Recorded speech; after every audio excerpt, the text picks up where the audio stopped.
ప్రశాంత వాతావరణంలో చుట్టూ ఎత్తైన కొండలతో, ప్రకృతి సోయగంతో, జలధారల సరిగమలతో భక్తులు కొంగుబంగారంగా వెలసిన ఆధ్యాత్మిక శైవక్షేత్రం పుణ్యగిరి. ఉత్తరాంధ్రలోని విజయనగరం జిల్లా ఎస్కోటకు 5 కిలోమీటర్ల దూరంలో ఉమా కోటిలింగేశ్వర స్వామి వారు వెలసిన దివ్యక్షేత్రమే ఈ పుణ్యగిరి.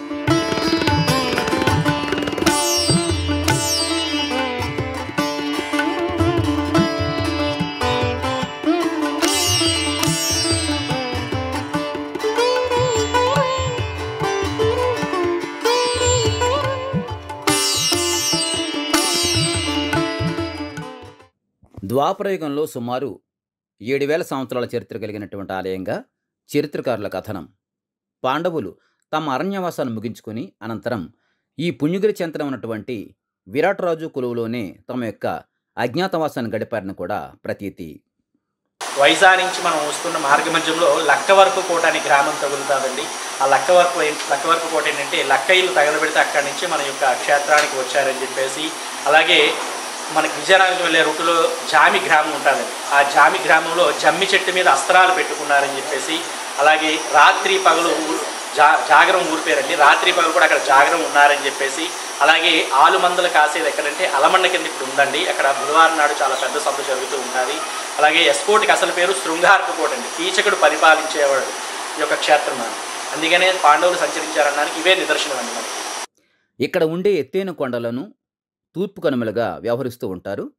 ఇక్కడే కోటిలింగాలుగా ఉండేవని, అందుకే ఇక్కడ లింగరూపంలో వెలసిన శివుణ్ణి ఉమా కోటిలింగేశ్వర స్వామిగా భక్తులు పూజలు అందుకుంటున్నారని కూడా చెబుతూ ఉంటారు.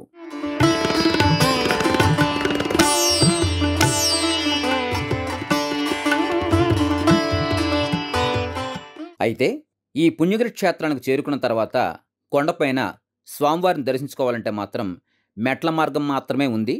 ఇక్కడ రోడ్డు మార్గం లేదు, భక్తులు గమనించాలి. 500 మెట్ల వరకు ఉండవచ్చని చెబుతూ ఉంటారు. అయితే వృద్ధులు మరి చిన్నపిల్లలు తప్పితే మిగతా వారందరూ కూడా ఈ మెట్ల మార్గం ద్వారా చక్కగా ఆనందంగా వెళ్ళవచ్చు. ఎందుకంటే మనం మెట్లు ఎక్కుతుండే సమయంలో మధ్య మధ్యలో చిన్న చిన్న ఆలయాలు, మనని అలరింపజేసే జలధారలు, అక్కడక్కడ కనిపించే వానరాలు అంటే కోతులు అంటూ ఉంటాం కదా, అవి కూడా మనల్ని అలరింపజేస్తూ ఉంటాయి. కాబట్టి సాధారణంగా భక్తులు పెద్దగా అలసిపోకుండానే ఈ మెట్ల మార్గం ద్వారా పైకి ఎక్కి స్వామివారిని దర్శించుకోవచ్చు.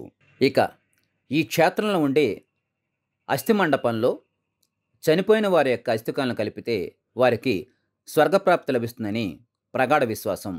అందుకే అనేక ప్రాంతాల నుంచి చాలామంది చనిపోయిన తమ వారి యొక్క అస్థికలను తీసుకొచ్చి ఇక్కడ కలుపుతూ ఉంటారు. మరిక ఆలస్యం ఎందుకు, మనం కూడా పుణ్యగిరి క్షేత్రానికి వెళ్ళి శ్రీ ఉమా కోటిలింగేశ్వర స్వామి వారిని దర్శించుకుందాం. పదండి మరి.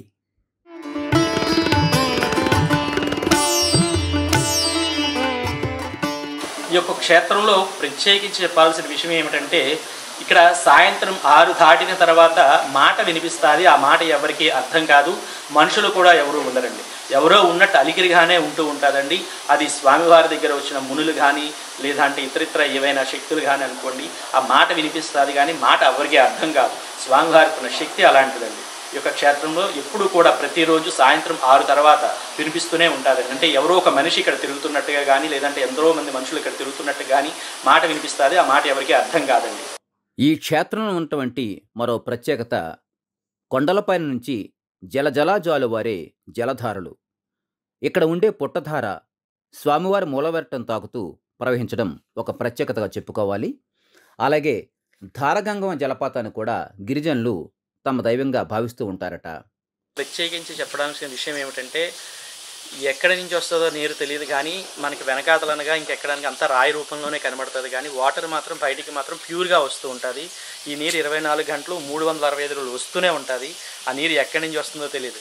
ఈ యొక్క క్షేత్రంలో ఉన్న ప్రత్యేకతలు అవండి. అప్పట్లో ఇక్కడ అజ్ఞాతవాసం చేసిన పాండవులు ఈ ధారగంగమ్మ జలపాతంలోనే స్నానాలు చేసి స్వామివారిని పూజించేవారని చెబుతూ ఉంటారు.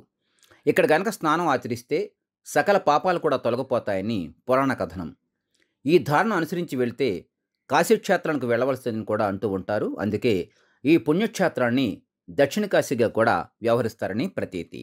ఈ యొక్క క్షేత్రంలో ప్రత్యేకించి చెప్పాల్సిన విషయం ఏమిటంటే పుట్టుదారండి. ఇది 365 రోజులు 24 గంటలు కూడా వస్తూనే ఉంటుంది. స్వామివారిని అభిషేకం చేసుకుంటూ బయటికి వస్తూ ఉంటుందండి ఈ నీరు. ఇది కార్తీక మాసం శివరాత్రిలో సుమారు లక్షల మంది భక్తులు వచ్చి ఈ యొక్క దీని గురించి వస్తారండి, స్నానాలు చేయడానికి, పవిత్ర స్నానం చేయడానికి. ఇది సుమారు 7,000 సంవత్సరాల క్రితం నుంచి ఈ యొక్క నీరు అలా వస్తూనే ఉన్నదండి. ఎక్కడి నుంచి వస్తుందో ఎవరికీ తెలియదండి. శ్రీవారి గుడి కింద నుంచి వచ్చేది చుట్టుధార అంటారండి. అలాగే ఈ యొక్క ధార పేరు పార్వతీ ధార అండి. ఇది కూడా 365 రోజులు 24 గంటలు వస్తూనే ఉంటుంది. ఈ నీరు కూడా ఎక్కడి నుంచి వస్తుందో ఎవరికీ తెలియదండి. ఈ యొక్క క్షేత్రంలో ప్రత్యేకించి చెప్పాల్సిన విషయాలు ఇవేనండి. వాటర్ కనిపిస్తూ ఉంటుంది కానీ ఇది ఎక్కడి నుంచి వస్తుందో తెలియదండి. వెనకాతలు చూసినంతా కొండే. 24 గంటలు 365 రోజులు వస్తూనే ఉంటుందండి ఈ యొక్క ప్రత్యేకత ఈ యొక్క దేవస్థానం దగ్గర. ప్రముఖ క్షేత్రమైనటువంటి ఈ పుణ్యగిరికి కార్తీక మాసంలో భక్తులు అధిక సంఖ్యలో తరలివస్తూ ఉంటారు. అంతేకాకుండా చుట్టూ చక్కని ఎత్తైన కొండలతో ప్రకృతి రమణీయత ఉండడంతో చాలామంది ప్రజలు భక్తులు కూడా కార్తీక మాసంలో దీన్ని విహారయాత్ర స్థలంగా కూడా భావించి వనభోజనాలకు కూడా ఇక్కడ రావడం పరిపాటి. శివరాత్రి రోజునైతే లక్షలాది మంది భక్తులు ఈ క్షేత్రానికి తరలివచ్చి జలధారలో స్నానాలు ఆచరించి అనంతరం స్వామివారి దర్శించుకుని తరిస్తూ ఉంటారు. ఈ పుణ్యగిరి క్షేత్రం దేవాదాయ ధర్మాదాయ శాఖ వారి ఆధ్వర్యంలో ఉంది. ఈ క్షేత్రం విశాఖపట్నానికి 55 కిలోమీటర్ల దూరంలోను, విజయనగరానికి 32 కిలోమీటర్ల దూరంలో ఉంది. ఈ 2 పట్టణాల నుంచి కూడా భక్తులు బస్సుల ద్వారా ఎస్కోట్కు చేరుకుంటారు. ఎస్కోట్ నుంచి ఈ పుణ్యగిరి క్షేత్రం 5 కిలోమీటర్ల దూరంలో ఉంటుంది. కొంతమంది భక్తులు ఆటోల్లోనూ, మరికొంతమంది అయితే నడక ద్వారా కూడా ఈ క్షేత్రాన్ని చేరుకుంటూ ఉంటారు.